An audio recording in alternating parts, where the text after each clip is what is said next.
Hoje a gente vai começar falando de um assunto que eu gostaria que também ficasse. Hoje esse é um assunto que não vai sumir na live, porque acho que seria legal a gente refletir um pouquinho sobre isso essa semana. Como eu disse ontem nos stories, eu não sei quem acompanhou, a gente tem aquele momento de quebra-gelo. Eu falei, hoje eu não vou colocar pergunta não, porque eu vou passar os primeiros minutos falando um pouquinho sobre algo que vai acontecer essa semana e que, pelo que eu tava vendo na enquete, ficou bem equilibrado, mas a última vez que eu chequei um pouquinho antes de entrar aqui, 49% das pessoas que responderam comemoram o Dia de Ação de Graças, mas 51% não comemoram. Então eu vou explicar, eu não acho que todo mundo tem que comemorar, mas eu vou explicar o que acontece, o porquê do Dia de Ação de Graças, um pouquinho bem resumido, e como que a gente faz isso aqui em casa, caso você talvez não comemore, porque não sabe muito como fazer isso e nunca talvez tenha pensado sobre esse assunto. Então, como a gente sabe, hoje, dia 25 de novembro, é véspera do Dia de Ação de Graças. E lá no blog, se você entrar lá no Filipenses 4:8, na categoria que fala sobre tradições, tem um post que eu escrevi em 2018 falando sobre o Dia de Ação de Graças. Se você quiser ler isso na íntegra depois, mas de qualquer forma, sim. O que é o Dia de Ação de Graças? Todo mundo sabe, é um feriado norte-americano, né? E a gente traz muita coisa dos Estados Unidos para cá, mas parece que o Dia de Ação de Graças ainda não emplacou, não é uma coisa que foi trazida para cá com a mesma ênfase que o Halloween, por exemplo, né? Mas o Dia de Ação de Graças, acho que a maioria de vocês sabem por conta dos filmes e séries que a gente assiste, é um feriado que é quase maior do que o Natal nos Estados Unidos e ele é celebrado em toda quarta quinta-feira do mês de novembro. E aí eu fui dar uma pesquisadinha sobre a origem dele e vi que o primeiro Dia de Ação de Graças registrado nos Estados Unidos foi em 1621, depois de um ano de boas colheitas que foi antecedido por um ano muito ruim. E aí, por conta desse ano ter sido já bem melhor, eles fizeram uma festa para celebrar os bons resultados, e aí eles acabaram estendendo essa festa para todos os anos no outono, como um dia de dar graças pelas bênçãos recebidas ao longo do ano. Então, atualmente, a história dele, já há muitos anos passados dessa data, é um dia de agradecimento, em que a gente expressa gratidão a Deus por tudo aquilo que a gente tem recebido ao longo do ano. E para mim, a ideia da gente separar um dia do ano, embora, claro, a gente deve ser grato em todas as circunstâncias e dar graças em tudo, mas separar intencionalmente um dia no ano para fazer isso de uma maneira mais simbólica, mais formal, é interessante. E a gente tem feito isso como família, que eu e o Luiz, desde que a gente se casou. Eu gosto muito de celebrar o Dia de Ação de Graças, já fizemos isso de formas bastante diferentes e de alguns anos para cá, a gente começou aquela tradição que dura o ano todo e que se encerra no nosso jantar de Ação de Graças, que é o polêmico e famoso pote da gratidão. Ele é meio controverso, porque tem gente que ama a ideia e tem gente que fala, não vai rolar, não consigo fazer isso.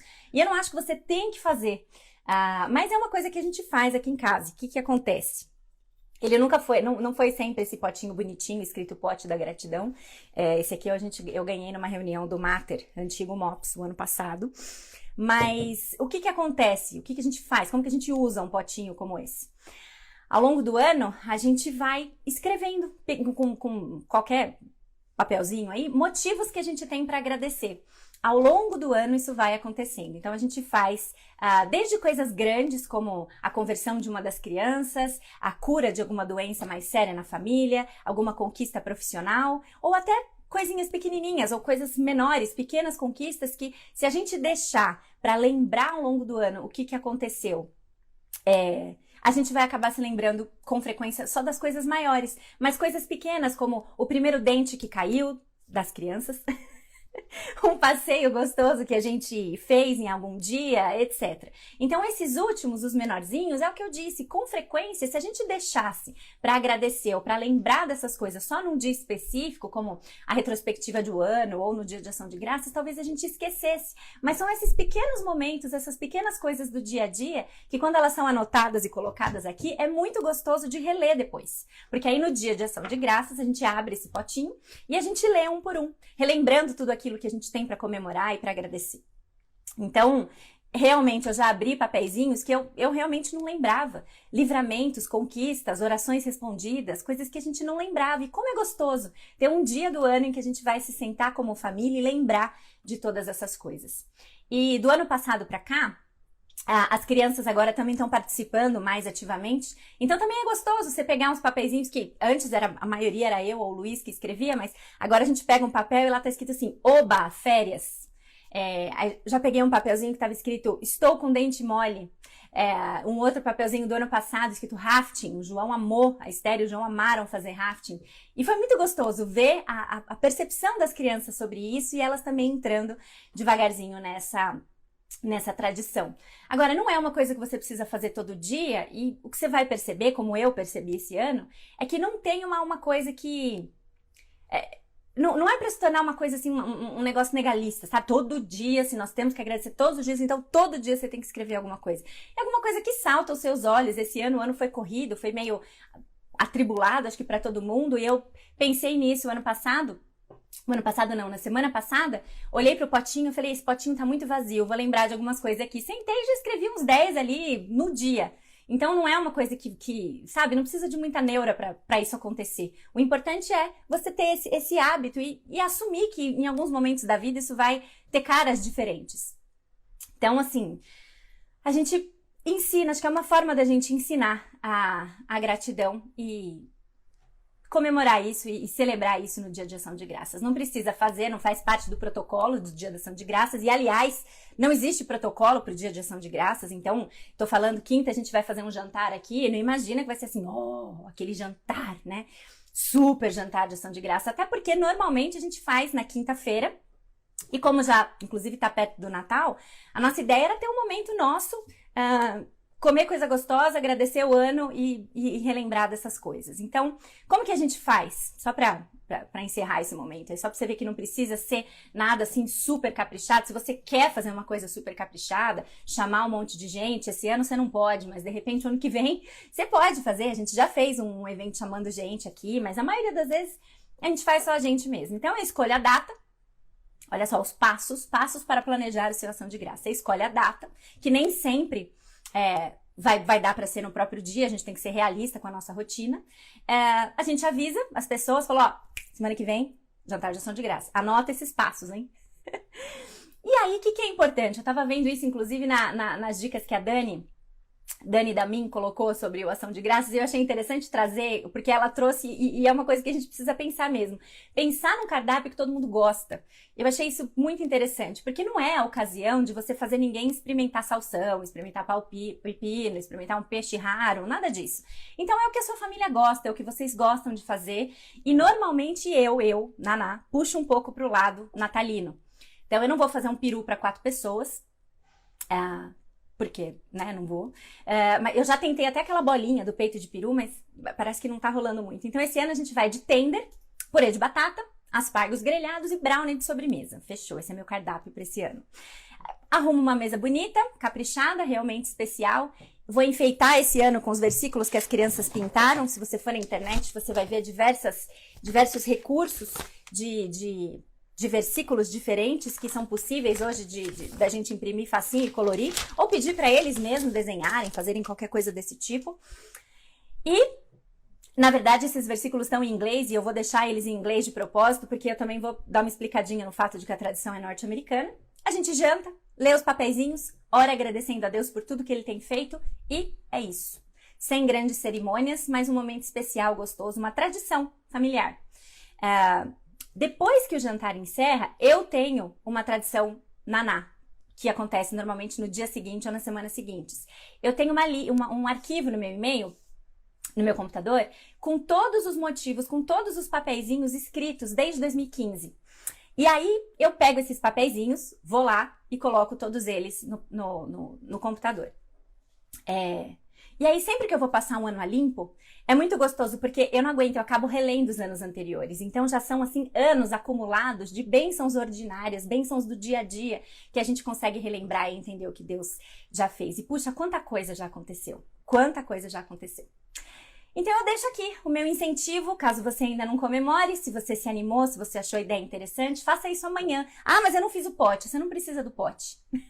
Você não precisa do pote. Quer fazer o pote para o ano que vem? Faça. Mas se você quiser começar amanhã, já comece. Faça um jantar gostoso, celebre com a sua família. Lembre-se daquilo que Deus já fez.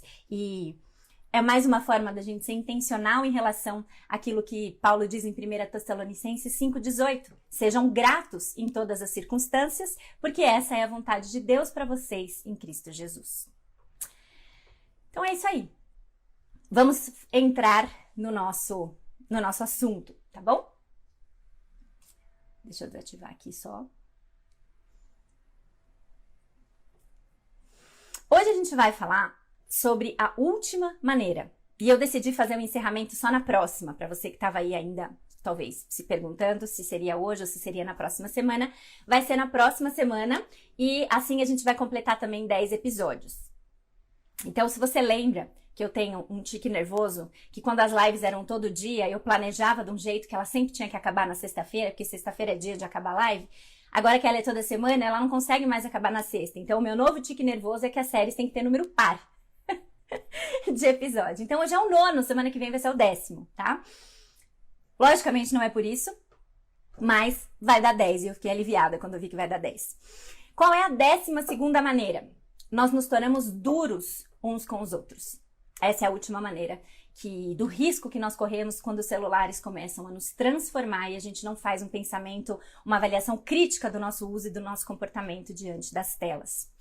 E essa daqui, na verdade, eu quase poderia virar para vocês e falar, olha, sobre isso, escuta o episódio 16 da série Embaixo do Tapete, que dá na mesma. Mas eu achei melhor repetir e trazer talvez algumas coisas mais específicas do mundo digital no que diz a isso, ainda que os episódios fiquem bastante parecidos mesmo. Eu, inclusive, peguei bastante de coisa de lá, porque os nossos celulares, eles têm se tornado ferramentas importantes para a disseminação da maledicência, que vem em forma de fofoca e, principalmente, quando o assunto é o uso das telas, de calúnia. E os mesmos cuidados que a gente tem que ter com o que a gente fala, a gente tem que ter com o que a gente tecla, com o que a gente digita. Isso também não é novidade, falei isso em várias outras ocasiões aqui, e parece que às vezes a gente esquece isso, parece uma coisa tão óbvia, mas a gente precisa tomar esse cuidado. Então a gente vai relembrar disso e talvez avançar um pouquinho mais no que diz respeito a esse assunto no mundo digital. Então, primeiro, a gente precisa começar relembrando o assunto das fake news. Se você estava aqui na série Embaixo do Tapete, você lembra que a gente já teve essa conversa antes. Essas notícias falsas que encontraram um amplo espaço na internet, quando elas viralizam, elas podem ter consequências muito graves para a reputação das pessoas. A internet hoje é um veículo que é muito, muito propício para você destruir a reputação de uma pessoa. Talvez você se lembre, eu dei esse exemplo também, do linchamento de uma mulher lá no Guarujá, em 2014. Aliás, quando eu comentei sobre esse caso na série Embaixo do Tapete, inclusive tinha alguém que conhecia essa mulher pessoalmente. Qual foi a história, se você não lembra? Um administrador de uma página do Facebook tinha feito uma postagem alertando a população sobre uma mulher que sequestrava crianças para fazer ritual de feitiçaria. E aí a postagem também incluía um retrato falado da mulher. E aí, 2 dias depois dessa postagem, uma mulher de 33 anos, casada, mãe, foi identificada pelo retrato falado. E aí ela foi linchada por dezenas de pessoas na rua. A mulher morreu 2 dias depois e a polícia confirmou que não tinha nenhum caso de sequestro reportado na cidade. Fake news. Fake news, um retrato falado, destruiu a reputação de uma pessoa, porque pessoas inflamadas pelo ódio diante daquilo que leram, identificaram ou fizeram uma associação entre aquela mulher e o retrato falado, e ela teve a sua vida exterminada por conta disso. Esse é o poder dos rumores digitais. E isso está ficando ainda mais descontrolado. E os rumores, sejam eles falsos, verdadeiros, eles são devastadores. Devastadores por muitos motivos. Principalmente porque eles são irrecuperáveis. Seja uma fofoca ou uma calúnia, a gente julga os outros. E muitas vezes a gente tem ficado online para se comparar uns com os outros, e a gente também já viu isso. Para a gente repreender uns aos outros, e não é o melhor lugar para a gente fazer isso. A gente passa a ter inveja uns dos outros, também já vimos isso. E aí, junta tudo isso.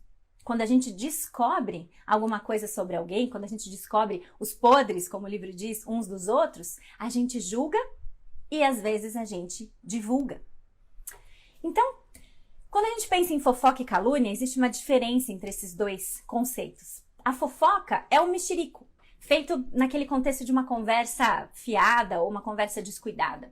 Mas a calúnia, por outro lado, é o compartilhar franco e intencional de informações que são prejudiciais. E aí, se a gente pensa nessas duas coisas, a fofoca é o papo furado, pecado do mesmo jeito, mas o papo furado, que a gente vai falando sobre as pessoas, a calúnia não. A calúnia ela é mais pensada. Você tem a intenção de destruir a reputação de alguém. Então, você divulga informações ou fala coisas sobre ela que tem esse poder, informações ruins sobre a pessoa. E aí, com base nessas duas definições, o que mais salta aos nossos olhos no contexto da vida digital é a calúnia. Porque a fofoca, normalmente, ela é escondida, mas a calúnia não. A calúnia é pública.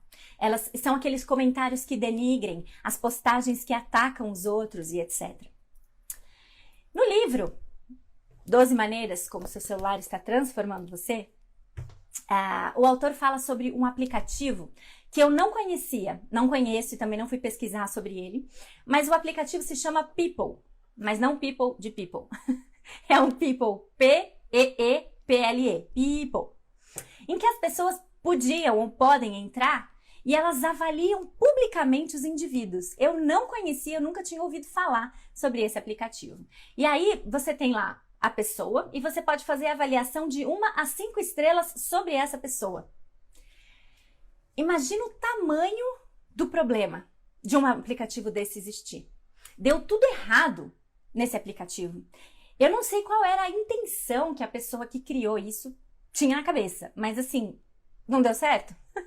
Se um que não tem essa função, como é o Facebook, que se coloca sempre com a intenção de conectar as pessoas, de espalhar a positividade e os relacionamentos, e se é possível você manter contato com pessoas distantes, etc. Se o Facebook, que surgiu com essa, entre aspas, motivação, já tem um poder altamente destrutivo de migrar justamente para isso, para você avaliar e destruir as pessoas, imagina um aplicativo que é feito com essa finalidade. Essas avaliações abertas, assim, elas são chamadas à destruição. E não foi diferente do que aconteceu. Mas não é só nesse people que a gente vê isso. É só abrir qualquer rede social, como eu falei. A gente vê comentários duros em artigos de blogs. A gente vê observações julgadoras, observações sarcásticas, atacando a pessoa que postou ou outra pessoa no Facebook. A gente entra no YouTube e a gente vê as não curtidas e os comentários que deturpam também lá dentro. Se você entra no Twitter, então, misericórdia, lá parece que é o pior lugar. É uma guerra de flechas, uma guerra de lanças, que você já entra tendo que se defender ali. Lanças, flechas de antes 140, agora parece que 280 caracteres, né? Posts de blogs acusando líderes evangélicos, enfim, não importa onde você vá. Você vê essa dureza de relacionamento. Guerras, debates duros, apontando falhas uns dos outros. E parece que a gente tá, assim, à deriva. É a mesma história de sempre. Quando a gente vê esse comportamento, parece que a gente não tem orientação para fazer diferente. Parece que o mundo digital colocou a gente à deriva, sem orientações bíblicas em relação a como se portar lá dentro, sem saber como lidar com as questões que a gente tem um com o outro, em especial com os nossos irmãos em Cristo. Mas e aí, tem como? Como que a gente lida com os pecados e com as fraquezas das pessoas que estão perto de nós? É assim mesmo? Vamos aproveitar a tecnologia, vamos lá para as redes, comentar, dar uma brigada, jogar umas verdades lá na cara e aí a gente espera o arrependimento? Será que esse era o plano? Era assim que a gente tinha que fazer? E que aí, mais uma vez, era assim que a gente tinha que fazer e quando surgiram as redes sociais, os céus entraram em festa porque falaram, finalmente agora eles vão poder lidar com as questões que eles têm uns com os outros de maneira bíblica, porque as redes sociais chegaram. Não é assim, né? O nosso guia, como sempre, a palavra de Deus, nosso guia para resolver as questões que nós temos uns com os outros, está em Mateus. Mateus 18, de 15 a 20. Mateus, capítulo 18, versículos de 15 a 20. Diz o seguinte, o subtítulo aqui da sessão é Como tratar a ofensa de um irmão. Olha só, a Bíblia fala como você deve fazer. E não é entrando no Facebook e começando a falar tudo o que você quer. Se o seu irmão pecar contra você, vá e a sós com ele. Já caímos aqui, né? E a sós com ele, mostre-lhe o erro. Se ele o ouvir, você ganhou seu irmão. Mas se ele não o ouvir, leve consigo mais 1 ou 2 outros, de modo que qualquer acusação seja confirmada pelo depoimento de 2 ou 3 testemunhas. Se ele se recusar a ouvi-los, conte-o à igreja. Se ele se recusar a ouvir também a igreja, trate-o como pagão ou publicano. Digo-lhes a verdade, tudo que vocês ligarem na terra terá sido ligado no céu, e tudo que vocês desligarem na terra terá sido desligado no céu. Também lhes digo que se 2 de vocês concordarem na terra em qualquer assunto sobre o qual pedirem, isso lhes será feito por meu Pai que estás nos céus. Pois onde se reunirem 2 ou 3 em meu nome, ali estou eu no meio deles. Aliás, olha aqui o versículo 20, esse é o contexto dele. Não é o versículo para a gente usar na capa das reuniões de oração, falando venha, porque onde estiverem 2 ou 3 no meio deles, ali eu estarei, diz o Senhor. Isso está escrito, mas o contexto é outro. O contexto é disciplina bíblica. Que se você for com testemunhas e você levar as pessoas e chamar o irmão ao arrependimento, aquilo que você fizer com 2 ou 3 em nome do Senhor, ali ele estará no meio de vocês, tá? Então, mais um exemplo clássico de versículo que a gente usa, né? Com boas intenções, mas totalmente desconectado do seu contexto. Mas enfim, o que esse texto está falando então? Mateus 18, de 15 a 20, quais são os primeiros passos? Já dá ruim na primeira ordem. Vai e repreende o seu irmão em privado. E isso acabou nas redes sociais. Acabou. As pessoas dificilmente elas criticam por inbox. Isso não acontece. Elas mandam ali nos comentários mesmo, escrevem, criticam o que tem que criticar, reclamam do que tem que reclamar no privado. E às vezes faz isso realmente para todo mundo ver, para que todo mundo veja que você está insatisfeito com alguma coisa. E aliás, eu também devo dizer que as poucas pessoas que criticam por inbox, eventualmente elas vão parar nos stories da pessoa. E aí não dá para entender nada, né? Mas enfim. Então a primeira ordem, vai e repreende essa pessoa em privado. Não se arrependeu? A pessoa não se arrependeu? O que a Bíblia diz? Vai para as redes sociais? Não. Leva mais um. Não, mais 1 ou 2, né? Não se arrependeu? Vai para os líderes. Nada? Vai para a igreja. Não deu? Não deve mais ser tratado como irmão em Cristo.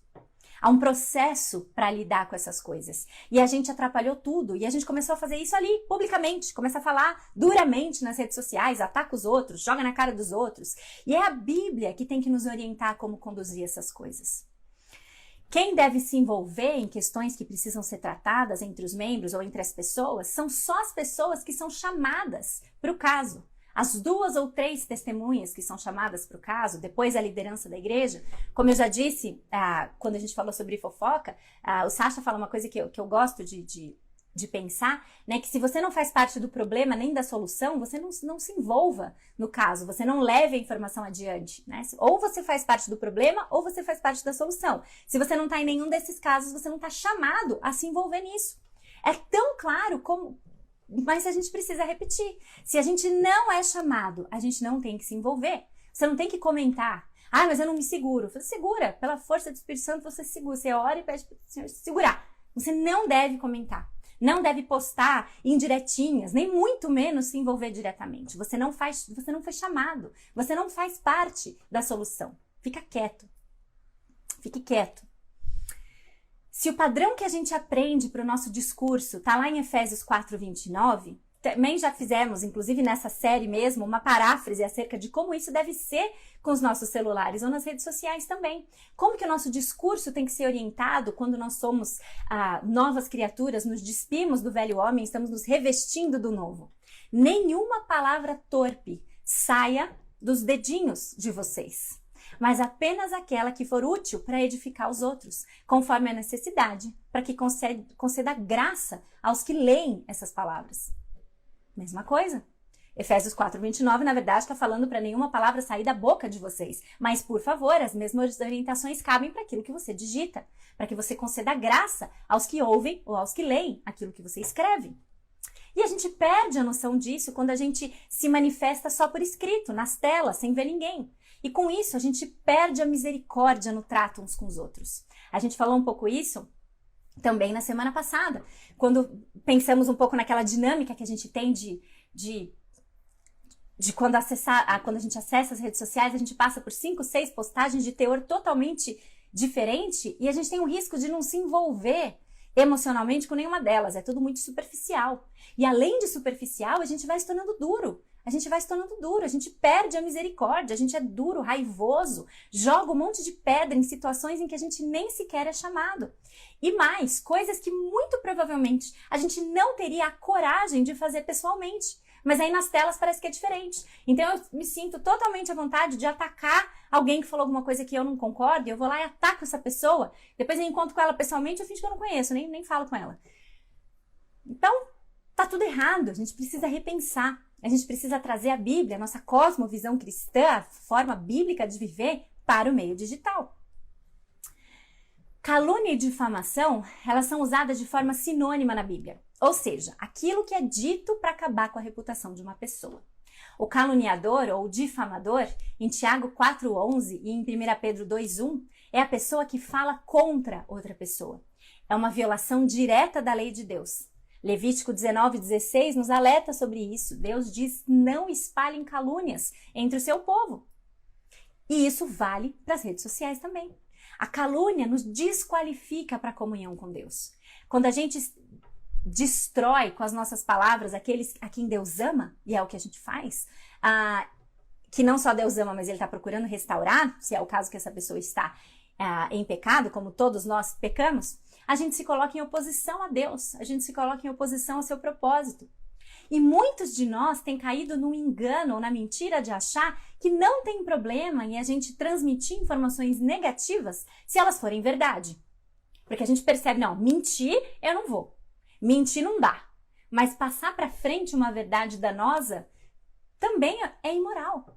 Passar para frente uma verdade que é prejudicial também não está certo. Efésios 4,29, tão somente aquilo que concede graça às pessoas que ouvem. Muitos crentes usam a verdade como uma licença para diminuir de maneira justa a reputação dos outros. Olha o engano. O que é feito em nome de você expor a verdade com o objetivo único de minar o caráter de alguém é uma expressão de calúnia. Então nós precisamos cuidar disso, exercer a disciplina de encobrir os pecados dos outros em amor, conforme a gente lhe dá espaço para que a disciplina bíblica aconteça e o arrependimento pessoal também. Então ficar apontando as falhas alheias destrói o nosso amor ao próximo. É o oposto do Calvário. Parece um absurdo a gente pensar assim em tempos digitais, né? Tempos em que a gente expõe tudo, fala as verdades, posta umas verdades, a gente está se tornando duro uns com os outros e perdendo a noção do que exortação e disciplina bíblica realmente significam. Mas a gente precisa pensar numa última coisa aqui. E quando surgem os escândalos na igreja? Pregador fulano, conhecido, foi lá e falou uma heresia pesada. Viajou, saiu totalmente da Bíblia e negou verdades que nós cremos serem fundamentais. Como que a gente deve reagir? Se eu refutar isso, é calúnia? Como que eu devo reagir? Se eu refutar, é calúnia? Depende. Talvez sim, talvez não. Depende de como você vai reagir. Você precisa ser zelosa para agir com o devido respaldo de motivações que sejam puras. O que você está querendo atacar? Isso é um dos princípios do aconselhamento bíblico. O que você está querendo atacar quando você precisa fazer um confronto ou refutar alguma coisa? Que as suas motivações ou manifestações sejam para você atacar o problema que foi dito, ou o problema no que está dito, né? Não a pessoa. Se a gente pensar dessa forma, isso já faria uma diferença incrível. Defender a verdade é muitas vezes muito mais eficiente do que a gente tentar destruir a mentira que foi dita. Os nossos celulares, então, eles podem ser ferramentas úteis para a gente confrontar grandes padrões de pecado e heresias públicas. Mas como que a gente faz isso? A gente faz isso atacando o que foi dito, atacando o problema, não a pessoa. Ataque o problema, não a pessoa. E aí, no que diz respeito aos podres que a gente sabe uns dos outros, padrões de pecado e etc., a gente deve caminhar com o máximo possível de cuidado. E essa é uma exortação, fazia tempo que eu não tinha aquela sensação da embaixo do tapete, que tudo que a gente fala, a gente também está tomando uma machadada. A gente precisa tomar cuidado. Os cristãos, dentre todas as pessoas, deveriam ser os mais vigilantes em não expor os podres uns dos outros de modo público. Não expor os podres dos outros de modo público. Como a gente vence isso? Voltemos para embaixo do tapete. Depois que a gente reconhece que é pecado, a gente deve lembrar que Jesus pagou o preço da nossa língua venenosa, dos nossos dedinhos venenosos lá na cruz. O preço foi alto. E isso deve nos levar, então, a buscar um novo padrão para o nosso discurso, para as nossas postagens e para os nossos comentários. E é Efésios 4:29 que nos dá o padrão. Nenhuma palavra torpe, nada que possa ferir a integridade das outras pessoas. Como que a gente vai conseguir? Eu encerro com um trecho grandinho aqui, que encerra o capítulo do livro. Presta atenção no que ele escreveu, que eu achei muito interessante. Falei, eu não vou tentar fazer nenhuma adaptação disso, eu vou ler o que está escrito, porque vale muito a pena. Em situações nas quais não somos chamados a intervir, devemos nos calar. Em situações nas quais somos chamados a intervir, devemos falar e confrontar, a fim de promover o arrependimento de maneira privada. Em todas as situações, em todos os momentos, na condição de representantes de Cristo, temos de estar ansiosos para resolver conflitos e ser fomentadores da paz. Nosso objetivo deve ser dar honra aos outros mais do que a si próprio. Romanos 12:10. Quando somos insultados, abençoamos. Quando caluniados, suplicamos. Quando verbalmente perseguidos, suportamos. Custe o que custar, nós não nos tornamos irreconciliáveis. Não nos tornamos o tipo de homem ou mulher que inflama controvérsias na igreja sem a intenção de buscar cura ou reconciliação oportuna. Neste mundo confuso, ele continua, neste mundo confuso, Paulo e Silas são modelos do otimismo centrado em Cristo. Eles foram caluniados com acusações destinadas a destruir suas reputações e foram sujeitos a espancamentos físicos destinados a agredir repetidas vezes seus corpos. No entanto, quando se viam sentados em uma cela de prisão na escuridão da meia-noite com dor latejante, eles eram encontrados orando e entoando hinos a Deus. Nossa cultura está procurando algo para ter raiva, frustração e indignação, disse o pastor Matt Chandler sobre as discussões de Facebook. Nosso pessimismo só aumenta. Queremos estar bem cientes da fragilidade das coisas e dos outros, e isso revela algo sobre nós. Que Deus nos ajude. Mas à luz disso, os cristãos não deveriam ser irritantemente otimistas? Choramos com os que choram, lamentamos com os que lamentam. Somos um povo cujo coração é facilmente partido. Mas não somos atingidos de súbito por um frenesi. E isso é porque o nosso Deus nunca entrou em pânico. Ele está no soberano controle. Podemos até viver em uma época de pornografia do ultraje, é um trecho que ele fala, que ele trata durante o capítulo, mas como filhos do Rei soberano, que já conquistou a vitória culminante no universo, não temos motivo nenhum para pessimismo. E temos todos os motivos para seguir o roteiro da disciplina e da exortação bíblicas, de maneira alegre e otimista. Que Deus nos ajude a viver com autenticidade.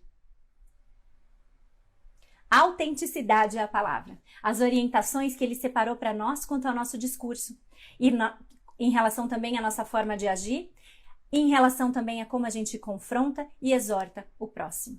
Que a Bíblia dê as direções para nós e que a gente não ceda à tentação de seguir como segue o fluxo das redes sociais e a gente vê os ataques e quando a gente vê, a gente já se envolveu neles e está fazendo tudo igual. A Bíblia nos dá o padrão, que a gente saiba viver e aplicar isso na nossa vida de acordo com o que Deus espera de nós e é isso.